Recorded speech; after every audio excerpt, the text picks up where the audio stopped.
24 জুলাই বাংলাদেশের রাজপথে উত্তাল ছাত্র আন্দোলন। কোটা সংস্কারের আন্দোলন দ্রুতই রূপ নেয় গণবিক্ষোভে। রক্তাক্ত পরিণতি, প্রায় 1400 নিহত, আহত 30,000। 5 আগস্ট স্বৈরাচার শেখ হাসিনার পতন। নোবেল বিজয়ী ডক্টর মোহাম্মদ ইউনূসের নেতৃত্বে অন্তর্বর্তী সরকার। স্বপ্ন বৈষম্য অবসানের, গণতন্ত্রের পথে নতুন যাত্রার। কিন্তু বছর না পেরোতেই স্বপ্নভঙ্গের আশঙ্কা।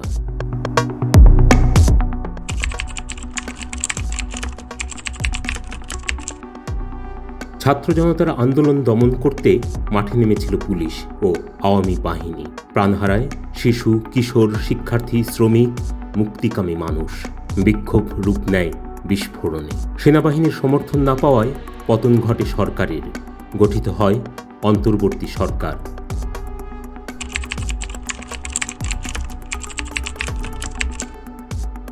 নতুন সরকারের প্রতিশ্রুতি ছিল গণতন্ত্র পুনঃপ্রতিষ্ঠা, সুশাসন, অবাধ নির্বাচন।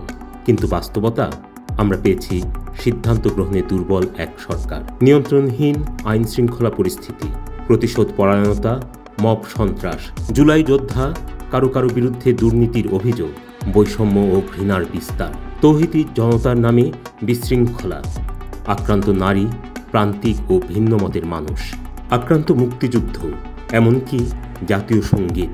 সরকারের অগ্রাধিকার কি তা নিয়ে ধোঁয়াশা। বিচার নয়, চারদিকে যেন প্রতিহিংসার জোয়ার।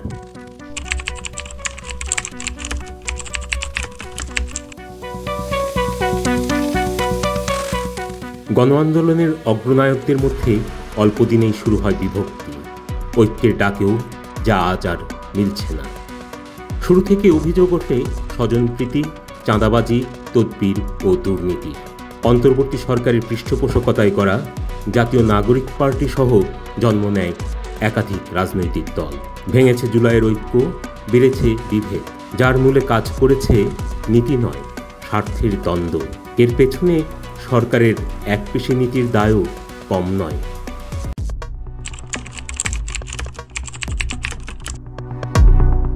ভারত বাংলাদেশ সম্পর্ক চরম অবনতির পথে। ভিসা বন্ধ, পুশিন, ট্রান্সশিপমেন্ট বাতিল, পণ্যের উপর নিষেধাজ্ঞা। ভারতের বৈরী মনোভাবেরই প্রতিফলন। এক্ষেত্রে অন্তর্বর্তী সরকারের অদূরদর্শী কূটনীতির দায়ও কম নয়। মানবিক করিডোর, বিদেশিদের সমুদ্রবন্দর লিজ ইত্যাদি ইস্যুতে জনগণ ও প্রতিরক্ষা বাহিনীগুলোর সঙ্গে তৈরি হয়েছে অবিশ্বাস। রাজনৈতিক দল প্রায় সবাই প্রশ্ন তুলেছে অন্তর্বর্তী সরকারের উদ্দেশ্য ও এখতিয়ার নিয়ে।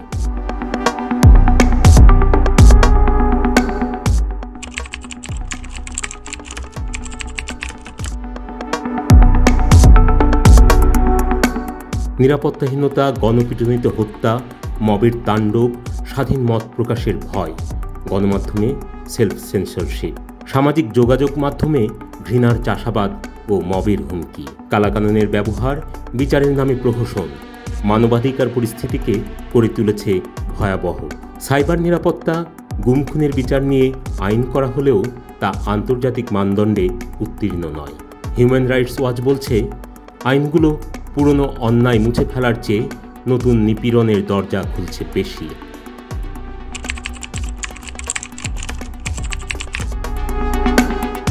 দীর্ঘদিনের অপশাসনের অবসানে মানুষ চায় সংস্কার, অবাধ নির্বাচন।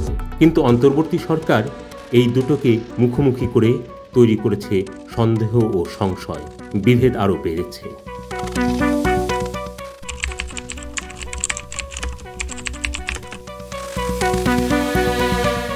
যে আশায় মানুষ রাস্তায় নেমেছিল, দিয়েছে প্রাণ, আজ তা ধূলিসাৎ হওয়ার পথে। সংস্কারের নামে কালক্ষেপণ, নির্বাচন নিয়ে অস্পষ্টতা শুধু সাধারণ মানুষকে নয়, জুলাই আন্দোলনের সঙ্গে যুক্ত অনেককেও হতাশ করেছে। এ আন্দোলনের অন্যতম নেত্রী উমামা ফাতেমা লিখেছেন, দেশে কোনো ধরনের রাজনৈতিক ঐক্য নেই। এই ঐক্য ভেঙে গেছে গত সেপ্টেম্বর অক্টোবরের দিকেই। খোলসটা ছিল একরকমভাবে, বর্তমানে সেটাও খুলে পড়েছে। জাতীয় নাগরিক পার্টির আহ্বায়ক নাহিদ ইসলামের বক্তব্যে শাখা প্রশাখা মেলে প্রধান উপদেষ্টা ডক্টর ইউনূসের পদত্যাগের গুঞ্জন। জুলাই আন্দোলনের মাস্টারমাইন্ড হিসেবে আখ্যা পাওয়া মাহফুজ আলম ঐক্যের আহ্বান জানিয়ে লেখেন, দেশপ্রেমিক শক্তির ঐক্য এখন অনিবার্য। বিভাজনমূলক বক্তব্যের জন্য আমি দুঃখিত। কিন্তু উপদেষ্টা আসিফ মাহমুদ সজীব ভূঁইয়ার হতাশা তাতে কাটে না। তিনি লেখেন, স্বপ্ন দেখে স্বপ্নভঙ্গের কষ্টই বুঝি এদেশের নিয়তি। কাজ করতে দেওয়া হচ্ছে না এমন অভিযোগের ভিত্তিতে প্রধান উপদেষ্টার পদত্যাগের ভাবনাকে কেউ কেউ দেখছেন নাটক হিসেবে। বলছেন, নির্বাচন পিছিয়ে ক্ষমতা দীর্ঘায়িত করার কৌশল এটি। এই ধূম্রজালের মধ্যেই অন্তর্বর্তী সরকার দায়িত্ব পালনে বাধা এলে ভিন্ন রকম সিদ্ধান্ত নেওয়ার ইঙ্গিত দিয়েছেন। তাই প্রশ্ন, এই সরকার কি আদৌ গণতন্ত্র ফেরাবে? জনগণ কি সহসা ফিরে পাবে একটি বৈষম্যহীন বাংলাদেশ, একটি উৎসবমুখর নির্বাচন? নাকি ইতিহাসের পাতায় লেখা থাকবে জুলাইয়ের স্বপ্নভঙ্গ?